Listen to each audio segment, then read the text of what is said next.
Okay, so I wanted to do something a little bit different for this episode. I want to start getting into doing Disney Channel show reactions. And for today's episode, I wanted to react to The Sweet Life of Zack and Cody. This time it's the version where they're on the ship and they're like studying abroad. Not studying abroad, but like I don't know. It almost feels like a boarding school because they live on the ship and they're going to high school. So, in this particular episode of The Sweet Life on Deck, all the people go to Italy. I'm not sure why they go to Italy, but they're just there. Maybe it's like a cool stop for them. I'm not sure. I don't really know how far they travel on the ship, but they're in Italy and everyone's having a blast, especially London, who is played by Brenda Song, which, by the way, if you didn't know, Brenda Song is married to Macaulay Culkin. Macaulay Culkin. Wow, why was that so hard to say? Macaulay Culkin, Macaulay Culkin, Macaulay Culkin. So they're happily married, and I think they have a little boy, if I'm not mistaken. I know they have a kid, but yeah. So in this episode, London falls in love with this super cute Italian guy, and he ends up scamming her, and he scams her in a really weird way. Um, the thing that I've never really liked about the stuff of Zack and Cody is that they kind of make London to be this like super like snobby kind of dumb heiress. And I don't know, I feel like London is a lot smarter than that, especially Brenda Song. Like I just feel like they did her dirty giving her this role, but anyway, she accepted it and I'm sure she was happy with the money that she made on Disney Channel. But anyway, so she falls in love with this Italian boy who she meets, and he scams her out of $20,000. London tries to come with terms that, you know, Luca is actually a good person in her mind. She is. Bailey actually finds out that Luca was doing this exchange with his uncle, that in reality they're really scam artists. But as the tale goes, Luca actually ends up falling for London in the long run, even after he already takes the $20,000 away from her. So Bailey and Mosby, yeah, Bailey and Mr. Mosby try to get the money back from Luca after Bailey overhears that he and his uncle are con artists, and they do so by dressing up as two supposedly very famous international pop stars. So we'll see that in a little bit. But I wanted to comment on this episode in particular because I love Italy. I've been to Italy twice in my life now, once when I was 15 and last year when I was 27. And, you know, there's just something about the atmosphere that I absolutely love. The culture is beautiful. The language is absolutely gorgeous. The people there are very beautiful too. I've always had this like fantasy that a beautiful Italian guy will sweep me off my feet one day if I ever go back to Italy and ask me to marry him. But I don't know, that's a little far stretched. I don't think that'll ever happen. But hey, a girl can dream. Um, so again, I wanted to review this episode for one of the reasons that I mentioned that because it takes place in Italy, but also I wanted to break down some of the acting here. Like, I feel as though when you're watching these shows as a kid, you think it's like the greatest shows ever. Like, the acting is so on point, like, everything is great. But then as an adult watching this, I'm just like, wow. There are a lot of things that I now understand, and there's a lot for me to criticize as an actor myself, and I've come to terms with the fact that these actors aren't that great in these roles. Again, I feel like Disney Channel did them dirty. But again, that they accepted the role, so it's kind of on the actors too. But I don't know. I just feel like a lot of Disney Channel actors overact. But in a way, it might just be a criteria for Disney Channel to be like, yeah, you know, this is a kid show. We kind of want you to amp it up a bit more. So I always wonder what the audition process is like for them. Let me pay for music school. No, I cannot allow that. Please, I insist. I could never. I want to. Okay, It's just like, sure. but only as a loan, and I will pay you back. Don't worry about it. Here's $20,000. Poor London. Little does she know. Bravo, Luca. Our plan is work brilliantly. Uncle, I must say, this does not feel good. It feels good to me. Is that money belt key? I feel bad about what I did to London. You never feel bad for the mark, huh? Oh man, you can just see the look of disappointment on Bailey's face. It's like, you know, they're not Bailey and London aren't exactly best friends, but they're roommates. I mean, they're trying to form some sort of bond and Bailey feels bad for London here. So, oh man, if a guy did that to me, I would be so pissed. I would never want to speak to him again.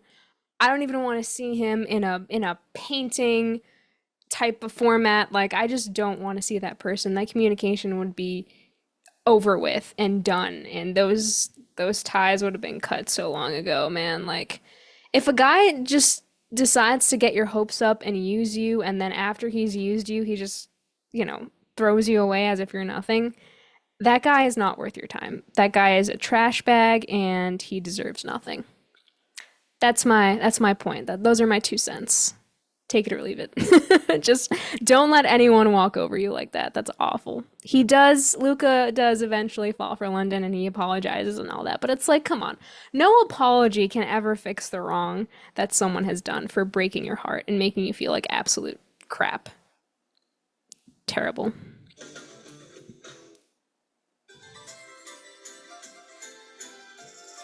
Howdy,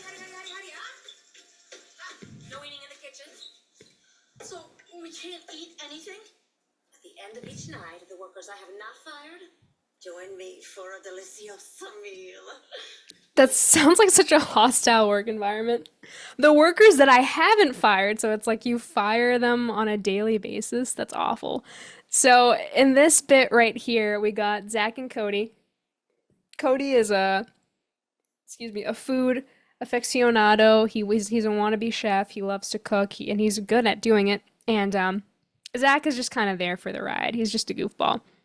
But the reason they end up working for the head of this famous Italian restaurant in the Sweet Life world, Gigi, when I'm pretty sure, yeah, she says that she's fired people before. So she had fired people at the time that Zach and Cody were trying to gain access to the restaurant. They were really hungry, and they said, "Hey, we'll work for you." Pretty much. So she takes them in under her wing, and what happens next is just it's hilarious. It's hilarious in the sense that the acting is just wild. Again, like as a kid, I thought the acting was phenomenal, but here it's just really cheesy and like really goofy and whimsical. But it's all in good fun, so it is what it is. I still enjoy watching these episodes, but looking back at it as an actor, as a much older actor now, because this was like 15 years ago, I can tell that there was a lot that I feel that they could have done differently. If I had directed them, this episode would have been completely different. But anyway, I digress. London, we need to talk. It's not easy for me to say, and it won't be easy for you to hear. It's And then London's like, it's about my eye makeup, right? So here Bailey is trying to tell London that she's being scammed because she just overheard Luca tell his uncle that they got the $20,000 from London and they're gonna basically move away. I don't know how they go from person to person or if they like just stay within the Italy perimeters and scam people in that same area. I don't think that'd be very smart. I mean, I don't know anything about like con artists or like scams or anything like that, but you would imagine like, hey, I just scammed this person. I should probably move to like Spain or like Germany or somewhere nearby that's not Italy where the police can find me. But anyway, London is very in denial. Not in denial, but she's in disbelief that Luca would do something like that to her, so she just dismisses Bailey. Um, Bailey does eventually talk to Luca and she says, why would you do this to London? She's so sweet. And then he says, yeah, I'm starting to regret my decision. I want to give her the money back. What can we do? So then Bailey decides to dress up as this supposedly super popular international superstar. And then Mr. Mosby tags along too. So let's get to this section here where he tells his uncle that he wants to be like a famous musician and these international pop stars are the only way in. I wanted to meet Naomi, Wyoming. Is she rich? Huh? What scam are we going to... She's clearly a representation of or a replica of Hannah Montana. That's like Wyoming, Wyoming, Hannah Montana. Which, fun fact, Hannah Montana, the original show is actually going to be named Alexis, Texas, which I find really interesting because it's like, I don't know. I like the fact that they picked Hannah Montana instead. It has like a nicer ring to it. Like, I don't know if I would have watched a show called Alexis, Texas. I don't know. What do you think? All right, let's keep going. to use this week? No, this is legit. Naomi's the biggest pop star in America. Listen, I heard your nephew singing on the street, and he is hotter than a strip mall parking lot under the noonday Texas sun. My producer is coming by to sign Luca right now. You are gonna love Lil Mose. Little Mose, who is he? Only the hottest rapper to ever bless a beat.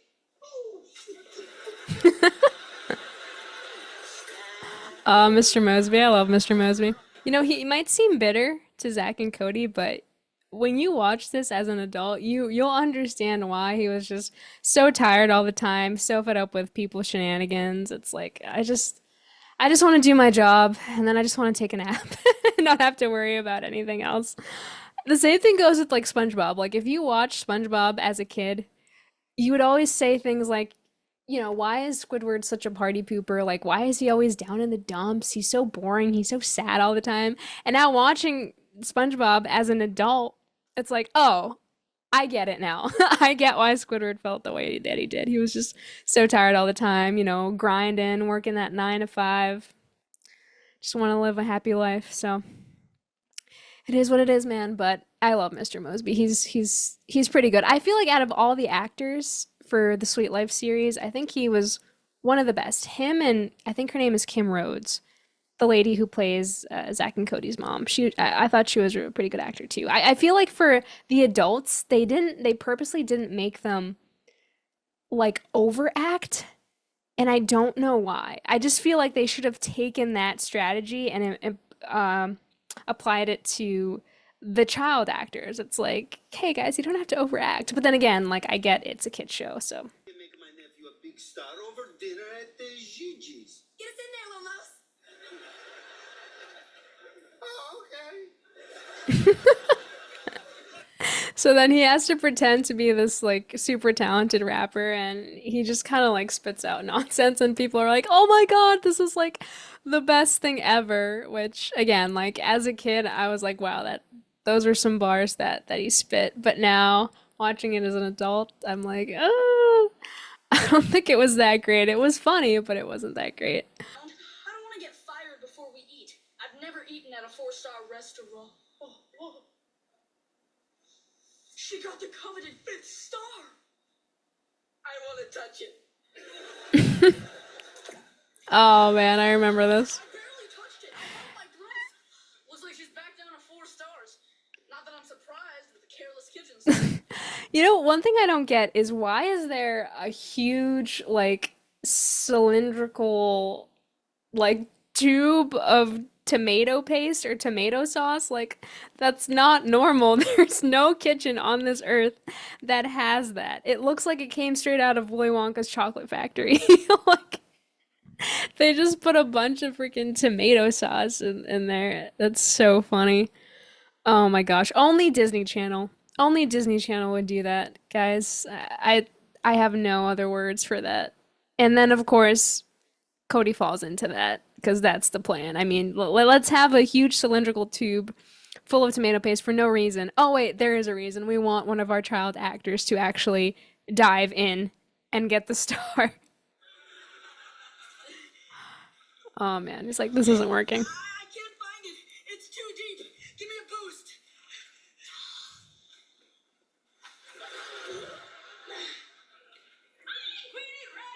Oh, slow down, dog. So they try to negotiate with um The studio time ain't the superstars. Ooh, we gonna need like 20 G's to cut a demo. G's. 20 large. Does anybody speak English? $20,000. No, no. Huh? I cannot let an opportunity like this go by. I have the money, huh? Right here. All right, I will hook you up when I get back to my crib. Let's go. Here's your money back, London. No, Luca, ma sei pazzo? I'm sorry, Uncle Marco. I cannot be a con man anymore. I want to make an honest living. Good for you, man. Oh, where did I go wrong with you? London, I am so sorry. I know you can never forgive me. No, Forget. I would have never forgiven you, dude.